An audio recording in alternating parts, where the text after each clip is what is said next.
Erica knows all the players. I'm going to ask you guys this, both of you. Adia Barnes, I believe that Adia Barnes should have a lifetime contract at the U of A. I'm getting that out of the way now. I have seen Nia Butts.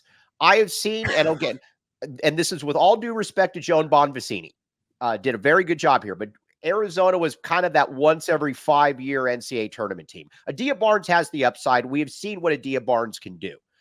A couple years ago, it looked like Arizona was on the verge of becoming a juggernaut.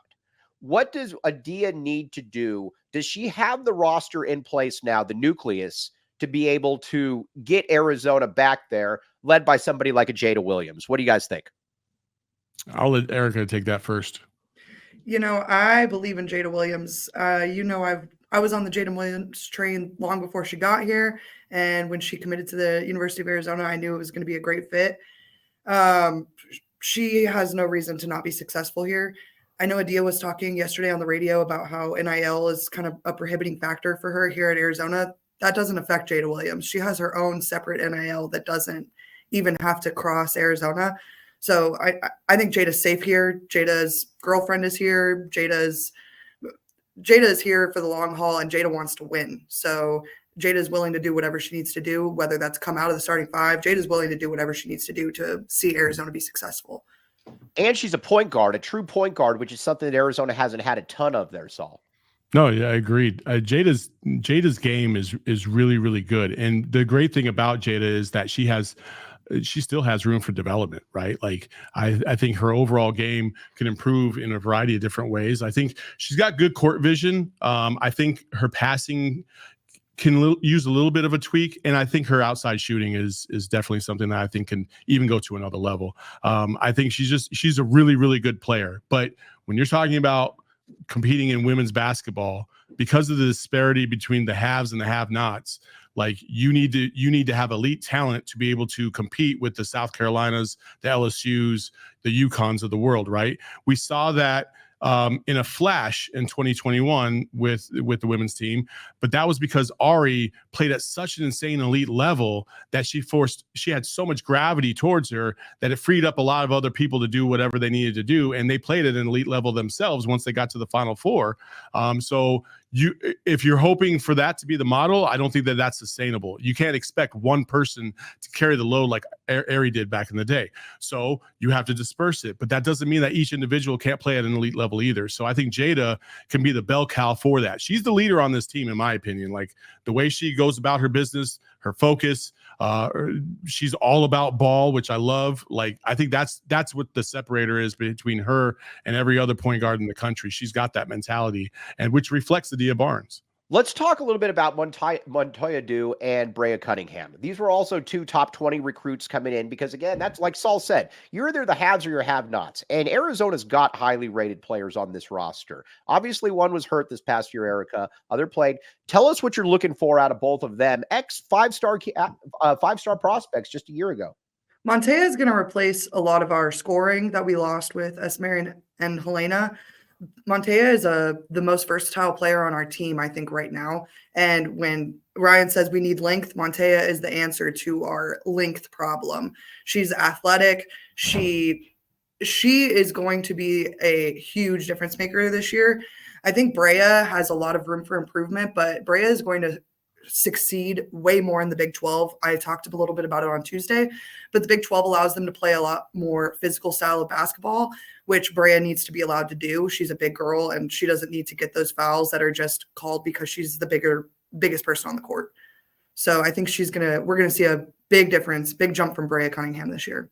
That is the number one complaint I have about the Pac-12 officiating, by the way, is it's awful. The ticky-tackiness of the calls in the Pac-12.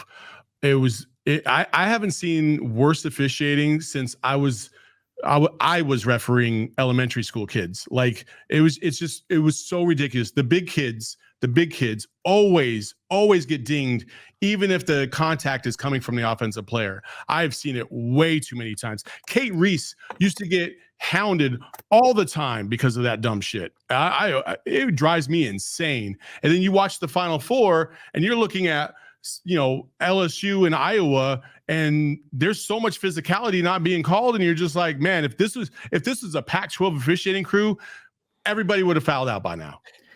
Well, and it doesn't prepare them for the tournament at all. You saw it with Stanford and Iowa State. Iowa State played a majorly physical game, and Stanford struggled the entire game to keep up with their physicality, and that is why they were kicked out of the tournament in the round of 32. Not because they couldn't play basketball, but because they just weren't prepared to play that physical basketball. Let's talk scoring now. Adia's teams are obviously good at defense. Scoring or offense has been, kind of hit or miss at times. How do you see Arizona then scoring next year? And who are going to be some of those double-digit scorers? Obviously, we got Jada Williams at the point, but Erica, I'm putting you on the spot again. Give me some double-figure scorers for Arizona. What should we expect? And a surprise performer. You're right about Jada. I think she's going to be our leading scorer next year. I think she's going to lead us in everything other than rebounding, to be quite frank with you. I think she's going to take a huge defensive jump in the offseason. I think that's where the bulk of her improvement will come from, is in her defense. I tell you what, in terms of scoring, though, I'm really looking for our transfers out of UNC and South Carolina to kind of step it up. Sonia Jay and Paulina Paris. Both of them were pretty highly rated coming out of high school, and Paulina played in almost every game that she was available for at UNC. The only game she didn't play for were because of injury, and she started in most of her games sophomore year. So I fully expect her to get a lot of minutes here coming out of North Carolina. Saul looks confused. But no, I expect her to be a huge role player. I don't expect her to start, to be frank with you, but I do expect her to be a huge role player for the team in terms of scoring. My concern about this is that, and I'll be frank, I don't know much about those two players, but I will say that the DNA that Adia has gone after has not really emphasized elite perimeter shooting as much. Even Helena, when she got here first, she was a really good shooter from the outside, and that kind of decreased as her career went on because the focus was more on being a playmaker and also an elite defender. And so, I think that you need one or two of those types of people to be on your roster in order to free space up. And I think a lot of the players on Adia's roster are not elite shooters, but they're adequate scorers. And I think you're going to need an elite player that's going to be able to supplement what Jada brings to the table. And I don't know if that's on the roster right now or if you can bring that into the portal, but I think that's the one thing that I would be looking for. You need another elite offensive player for this roster. Erica, what's the starting lineup next year? Give me Erica Day's starting lineup. I have my notes here today. Starting lineup. I came prepared for this question, actually. I didn't even tell you that was going to be a question. That's how smart Erica is, Saul Bookman. She is very, very smart, much smarter than Mike Luke. That is for sure. I will be honest in that I feel completely blind going into the foreign players. I don't know what to expect from them at all. You never really do know. I feel like it's the same with the men where you're going off some foreign stats against some foreign players that really don't matter. I think 3 starters that started last year and will continue to start: Jada, Brea, and Skylar. Skylar took a huge leap once she moved into her starting position last year, and I see no reason for Adia to take that away from her. She improved so much. You could see it in her mentality on and off the court. I think Montea is a starter in and in itself. She should have been a starter last year. What it is. And then either transfer Paulina or Sonia move into a starting position. I'm not sure which one. And it could be one of these foreigners, because one of them is pretty tall, 6 foot, and we don't have a whole lot of height on our team. Saul, Erica the other day on the show, when she made her debut, made an interesting point about Maddie Connor. I get people all the time that ask me about Maddie Connor and saying, she's averaging net 10,000 points a game at TCU. What went on? Erica, explain to the people again. I thought this was an interesting little background nugget from Erica. First of all, Maddie Connor came onto this team as a freshman early. She left high school to join the team in the national championship year. All of her friends were older. Kate Reese, Lauren Ware, Lauren Fields, all of her teammates were seniors last year and ended up moving on to new programs. I don't think that Adia's coaching or anything behind the scenes had a lot to do with Maddie leaving. I think there was a lot of really good talent ahead of her on the bench, and so she didn't see as much playing time as she was hoping for. And so she left, and it was a beneficial thing for everyone. I don't think that Adia should be shunned for that loss, and I don't think Maddie should feel bad about leaving Arizona. I think it was a good thing for everyone involved. Arizona's young talent has a lot of room for improvement, and we would not be seeing that improvement if Maddie Connor was here starting at the point. It wouldn't be happening. We'd see a lot of scoring, but we all know that that's not Adia's style of basketball anyways. Maddie Connor was never going to play defense. It literally was never going to happen. We see it at TCU now. She was never going to fit in the system. So, while it sucks because I spoke about it the other day, I hate losing a hometown kid. I think there's nothing better than having someone that wants to be here from the state. But again, I think it worked out in everyone's best interest, and we've made it out swimmingly after she left. All right. I think that this is kind of the reset year, to be honest with you, with Adia, because, and again, Caitlin Gilbert's Erica's friend, so I will not say anything, but Arizona did get, for whatever reason, maybe it was just Arizona looked like a little bit more cohesive unit once Caitlin was, moved on. And I think now Adia's got the roster that she wants, because for whatever reason, I don't know, it always seemed like there was a malcontent or two, but that's the way college athletics is now. So I'm not really diminishing that. But when you've got Jada Williams, who has been the person that I think is going to, that's going to be the person that you're going to be relying on for all of this. I think you've got a roster of players that are all in at this point that you're not having to convince to be here. And I think that's a big thing with this, Saul Bookman. I think that was the unfair thing about, hey, listen, I think anytime you have a mass exodus, like we saw, it raises some red flags and some concerns. And when you don't know what's going on in the program, you're left to your own assumptions. And that's why you have to rely on the people that are around the program, that hear and talk to the people that are inside that program. And listen, when you have somebody, that leaves the program, like why am I forgetting her name? Aaronette Von Najee. Yeah. When she leaves the program, and then is throwing some shade your way, like that's never going to look good, because it just accentuates what your prior thoughts are onto why everybody else is leaving, which might not necessarily be fair. Some kids, listen, man, I have two 16-year-olds, I have an 18-year-old, and I have a 25-year-old. Okay. The 25-year-old has been fantastic. He's an excellent kid. He's a hard worker. He plays baseball in Louisiana. My 18-year-old can be a little bit of a challenge. And that's what I'll say. Like, and I could talk to him 18 different ways, styles, and for whatever reason, it just is not clicking and it's not tracking, and he doesn't want to hear it. And then my two 16-year-olds, man, they're perfect. They're hard workers. They get good grades. It's just every now and then you're going to have that one person that just does not want to see eye to eye with what you're trying to do, and that's fine. And at some point in their life, they might get to a point where they're like, you know what?